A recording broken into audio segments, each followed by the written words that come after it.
the illustration number 7 of your book, and that is based on workman compensation reserve. That is based on WCR. इसका पूरा नाम होता है workman compensation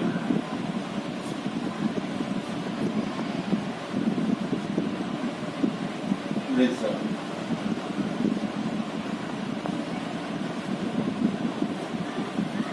ये reserve जो बनाया जाता है, ये वर्कर्स के अगर कोई एक्सीडेंट हो जाता है तो उसको मीट आउट करने के लिए ये रिजर्व बनाया जाता है। इस रिजर्व को का जो अकाउंटिंग ट्रीटमेंट है वो हम लोगों को यहाँ पर क्वेश्चन में देखना है। अब वर्कमैन कंपनसेशन रिजर्व का ट्रीटमेंट देखने के लिए आपको बैलेंस शीट में एक एक्सट्रैक्ट दिया होगा और उस एक्सट्रैक्ट में वर्कमैन कंपनसेशन रिजर्व की वैल्यू ऑफ बैलेंस शीट, यहाँ पर ये एक्सट्रैक्ट बैलेंस शीट का हमें गिवन होता है। अब यहाँ पर इस एक्सट्रैक्ट ऑफ बैलेंस शीट में हमारे पास एक वैल्यू होगी जो वर्कमैन कंपनसेशन रिजर्व की WCR की जो वैल्यू दी गई है वो दी गई है 90,000। वो दी गई है 90,000। अब हमें डिफरेंट सिचुएशंस में एंट्रीज करनी है वर्कमैन कंपनसेशन रिजर्व के। अब पहला case, when there is no information as to claim is given, जब हमारे पास क्लेम का अमाउंट गिवन नहीं है। अब अगर क्लेम का अमाउंट गिवन नहीं है तो इसका मतलब हमने क्लेम नहीं दिया है, और अगर क्लेम नहीं दिया है तो वर्कमैन कंपनसेशन रिजर्व जो हमने बनाया हुआ है वो एक्स्ट्रा बनाया हुआ है, तो उस एक्स्ट्रा रिजर्व को हम पार्टनर्स में वापस डिस्ट्रीब्यूट कर देते हैं। तो उसके लिए हम एंट्री करेंगे, suppose we have two partners A, B and C। हमारे पास 3 पार्टनर्स हैं A, B एंड C, और इनका रेशियो है 4:3:2 का। तो अब हम इस केस में पहला केस लेते हैं, case number 1।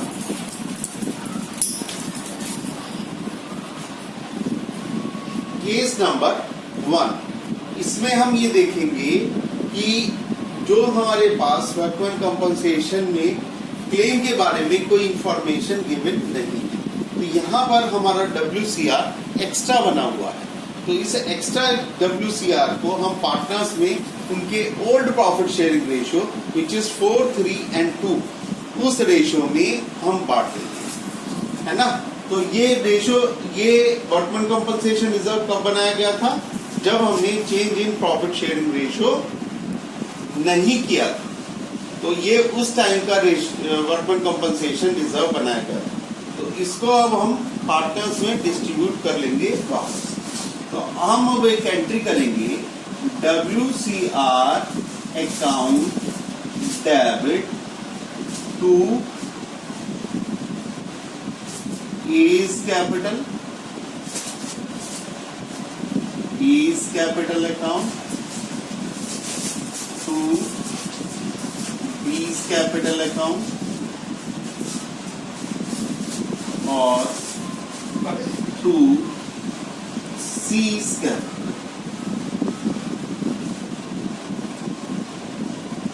So what is the amount of workman compensation reserve here? 90,000। तो इस 90,000 को तो हम लिख देंगे WCR के रूप। ये अकाउंट हमें खत्म करना है। अब ये प्रॉफिट, ये जो हमारा वर्कमैन कंपनसेशन रिजर्व है 90,000 का है, इसे 4, 3 और 2 के रेशियो में A, B और C में डिस्ट्रीब्यूट करना है। 40,000 हियर,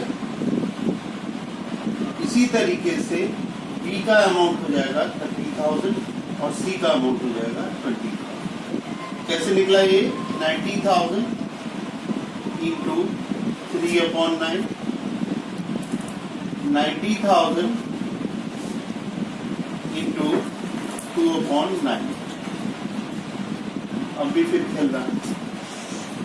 नंबर 1 हो गया जहां पर हमारे पास क्लेम का अमाउंट नहीं दिया हुआ था और उस केस में हमने WCR को पार्टनर्स में डिस्ट्रीब्यूट कर दिया क्योंकि ये रिजर्व हमारे पास एक्स्ट्रा बना हुआ है। Let us take the second example. Second case लेते हैं हम।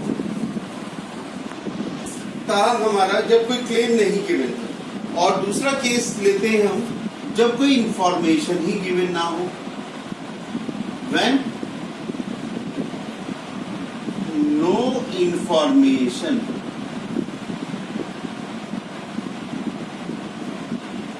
is given,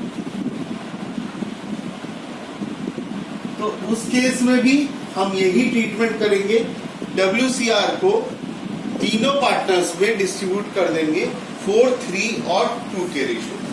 so the entry will be WCR account debit to A's capital account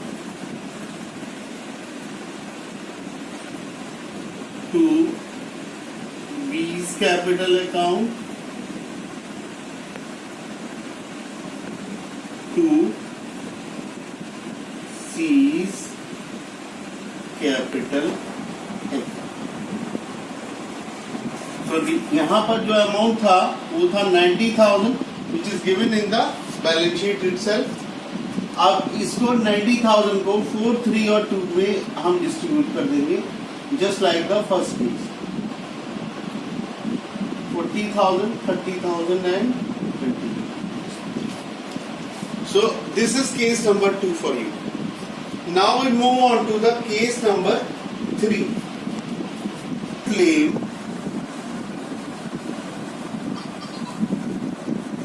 is rupees 45,000। अब यहाँ पर अगर हमारा क्लेम 45,000 रुपीज, तो अब हम क्या करेंगे कि हमारा जो WCR था वो 90,000 था, उसमें से 45,000 हमने कंज्यूम कर लिया क्लेम के तौर पर। तो हमारी एंट्री जो हो जाएगी वो हो जाएगी WCR account debit to workman compensation claim account.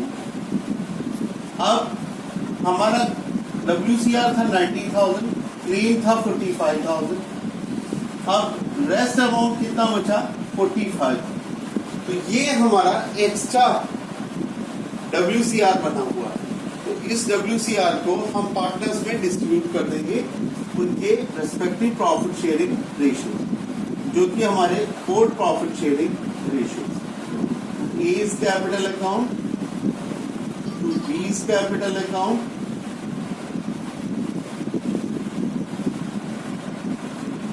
to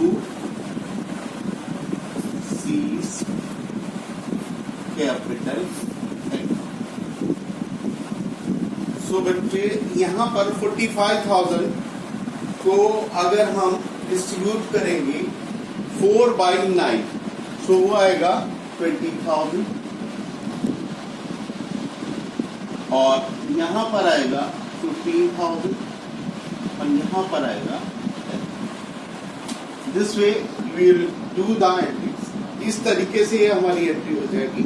अगर क्लेम हमारा 45,000 है, that means this is less than the amount of WCR। Now the next case is case number 3 when the claim amount is 99,000। Here the claim is more than the amount of WCR। That means we are having a loss of 9,000, which is to be charged through revaluation। उसको हम revaluation account से charge करेंगे। अब हमारी entry हो जाएगी WCR account debit. अब आप एक लाइन छोड़ेंगे और फिर लिखेंगे to workman compensation claim account. और फिर अब हम इस एंट्रीज को फिल करेंगे। हमारा क्लेम कितना है बच्चों 99,000। तो क्लेम में हम 99,000 फीट करेंगे और WCR कितना था 19,000, वो WCR में डाल देंगे। अब हमें क्लेम तो था हमारा 99,000 का और WCR बना हुआ था 90,000 का, सो हमारा लॉस हो गया 9,000 रुपीज का। सो वो हम रिवैल्यूएशन अकाउंट से चार्ज कर देते हैं। So it has to be charge from revaluation account.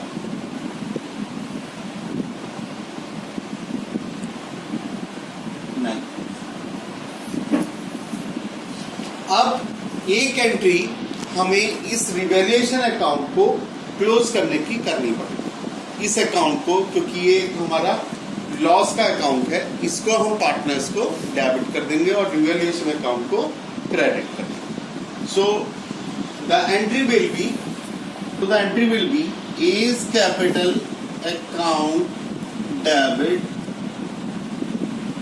बीज capital account debit,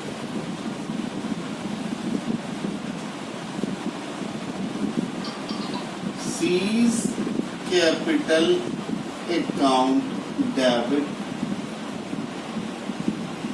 to revaluation account.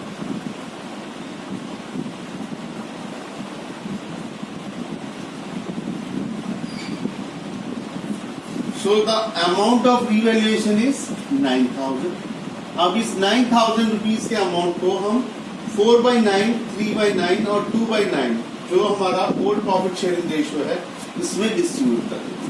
तो पहले पार्टनर के हिस्से में आएगा 4,000, सेकेंड में 3,000 एंड थर्ड में 2,000।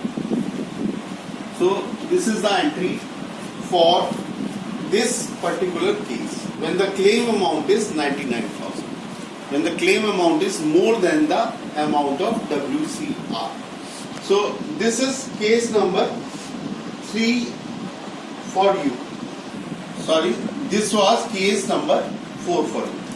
Case number 4. The next case is case number 5. When the claim amount is 90,000, that means WCR is equal to the amount of claim. So what we have to do now? This is a very simple case.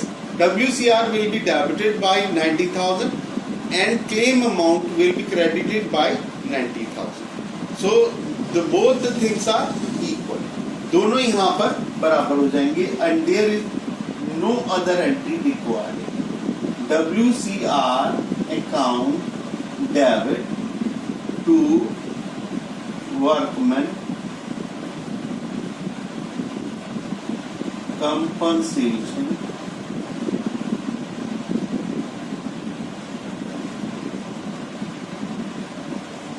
claim account. So here you have to put 90,000 and here also we have to put 90,000. So this way we will finish our case 5. These are the 5 cases which are there in the workman compensation reserve entries. So 5 cases are there for workman compensation reserve. When there is no information given, first case. When there is no claim, second case. Third case, when a claim amount is 45,000, third case. When the claim amount is 99,000, case 4. And case 5 is when the claim amount is 90,000. This way, our workman compensation reserve entries are this and can be asked in your examination.